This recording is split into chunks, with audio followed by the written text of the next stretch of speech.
김보혁 기자, 오늘 주제는요? 코로나로 멈춰선 국회입니다. 어제 오전 더불어민주당 최고위원회를 취재하던 사진 기자가 확전 판정을 받았거든요.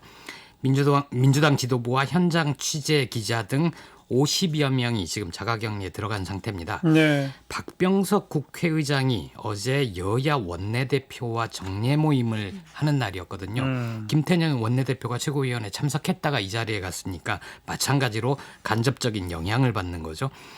자가격리 같이 들어갔다고 합니다. 예. 어제 저녁부터 국회 본회의가 열리는 본청, 그리고 의원실이 있는 의원회관, 기자회견이 열리고 국회 출입기자들이 상주하는 소통관이 폐쇄된 상태입니다. 네. 국회 셧다운이네요. 그죠? 그렇습니다. 현재 일정 전면 중단이죠. 예. 지난 2월에도 한 차례 있었는데 이번처럼 정기국회를 앞두고 셧다운된 건 처음입니다. 예. 박병석 국회의장 앞에서 말씀드린 대로 지금 공관의 대기 상태고요.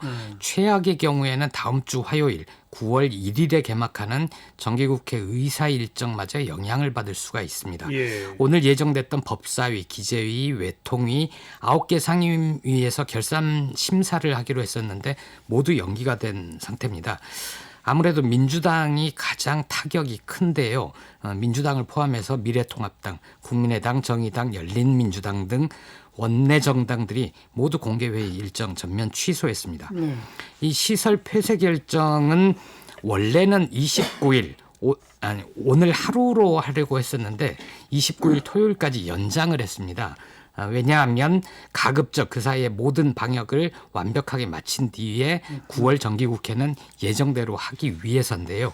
근데 그 사이에 확진자가 늘어난다거나 하면 사정은 좀 달라질 수가 있습니다. 네. 입법부 마비 상태가 장기화할 가능성도 있습니다. 민주당 내일 모레 전당대회는 어떻게 돼요?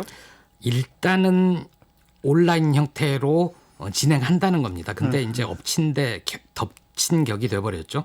민주당은 원래는 29일에 서울 송파구 올림픽 체조경기장을 빌려서 당원 1천여 명 규모로 전당대회를 열 계획이었습니다. 하지만 코로나19 확산으로 사회적 거리두기가 2단계로 격상되면서 온라인 방식으로 이미 전환이 됐죠. 거기에다가 유력한 차기 당대표 후보인 이낙연 후보가 자가격리가 되면서 어쩌면 당일 현장의 모습을 비칠지 못 비칠지 그것도 현재는 불투명한 상태인데 여기에다가 최악의 경우에는 이해찬 대표를 포함해서 현재 지도부가 불참할 수도 있는 거죠. 일단은 참석하는 걸로 계획을 짜놓고 있는데 불참할 수도 있는 겁니다. 최근에 그 회의장 방역을 강화를 했거든요. 그리고 당일 최고위원회 회의 모습을 보면 참석자들이 모두 마스크를 착용을 했습니다. 그래서 네. 그런 일이 없기를 바라고요.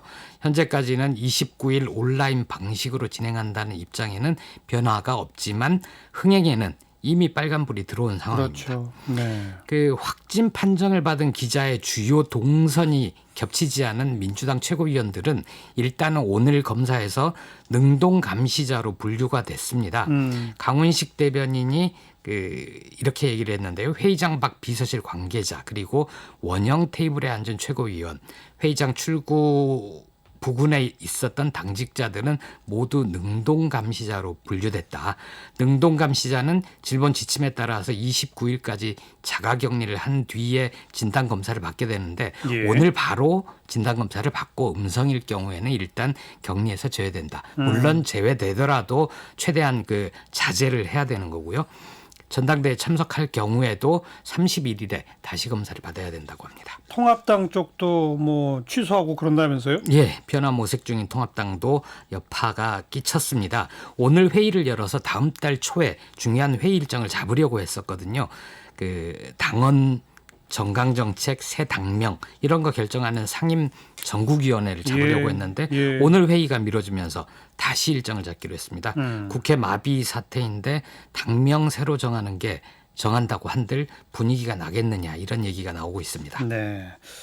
이러다 보니까 SNS, 유튜브 이런 걸 통한 정치가 좀 활발해지고 있죠. 예, 신조어가 나왔죠. 온택트 정치라는 말인데요. 온라인 플러스 콘택트인 것 같습니다. 예. 민주당 당대표 후보 3명이 지금 온택트 선거운동을 하고 있잖아요. SNS, 유튜브, 줌 이런 걸 이용해서 선거운동을 하고 있고 네. 그걸 통해서 자기 발언을 하고 있죠. 장점도 있습니다. 이 방해받지 않고 자기가 하고 싶은 얘기를 언제든 원하는 이슈를 얘기를 할 수 있죠. 예. 가장 활발하게 이용하는 정치인이 이재명 경기도지사죠. SNS와 유튜브를 활발히 활용하다 보면 근데 좀 거친 얘기들도 나오기도 하고 얘기가 선명하다는 장점도 있지만 걸러지지 않아서 위험하기도 합니다. 이낙연 후보의 발언이 선명해지는 것 이것도 이런 분위기와 관련이 있는 것 아니냐 이런 얘기도 있는데 앞으로 정치인들이 온택트를 활동이 활발해질 것으로 보입니다. 그렇죠. 뉴스사이더였습니다.